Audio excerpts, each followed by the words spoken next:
তো বন্ধুরা, মাটির নিচে সেই অন্ধকার খেলার কথা মনে আছে? যে গল্পটা দিয়ে একজন নায়ক পুরো দেশের সিনেমা হল কাঁপিয়ে দিয়েছিল। আমরা সবাই ভেবেছিলাম যে গল্পটা হয়তো এখানে শেষ, কিন্তু না ভাই, আসল খেলা তো এর আড়ালে সাজানো হচ্ছে। একটা সিনেমা রিলিজ হয়ে থিয়েটার কাঁপানোর পরেই ইন্ডাস্ট্রির ভেতর থেকে নতুন কিছু ধামাকাদার খবর চলে এসেছে। একদিকে এক বিশাল হিটের লিস্ট, আর অন্যদিকে নতুন নতুন মেগা প্রজেক্টের প্ল্যানিং।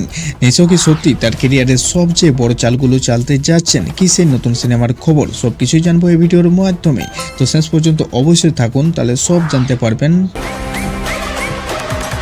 আসল খবরগুলোতে যাওয়ার আগে বর্তমান ছবিটা নিয়ে একটু দেখে নিই। কথা বলছি কিছুদিন আগে রিলিজ হওয়া আপনার নিশো ও চঞ্চল চৌধুরীর মেগা হিট সার্ভাইভাল ড্রামা দম নিয়ে।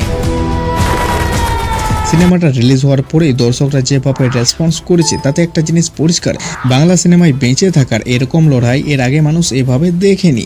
একদিকে নিশোর সে দুর্দান্ত ও জেদি অভিনয়, আর অন্যদিকে চঞ্চল চৌধুরীর অনবদ্য উপস্থিতি।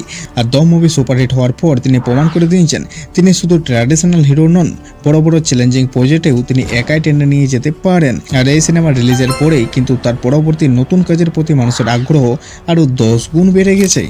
আর এবার আসে সেই ভেতরের খবরগুলোতে। প্রথমত আসে সুরঙ্গ 2। প্রথম পর্বে সে টাকা চুরি থ্রিল তো সবাই দেখেছিলেন।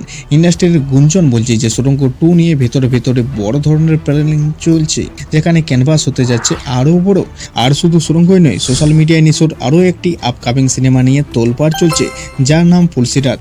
ভিকি জাহেদের পরিচালনায় এই সিনেমায় আবারও আপনার নিশোর সাথে মেহজাবিনের জুটিকে দেখতে পাওয়ার দারুণ সম্ভাবনা রয়েছে।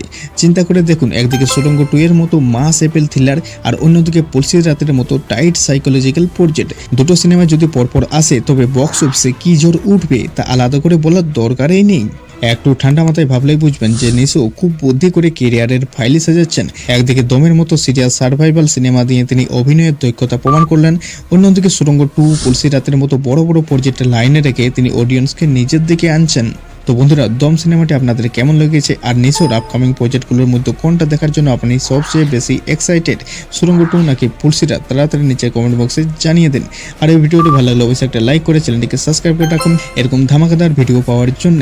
তাহলে চলুন দেখা হচ্ছে আবার পরবর্তী ভিডিওতে। বস সুরঙ্গ খুঁজে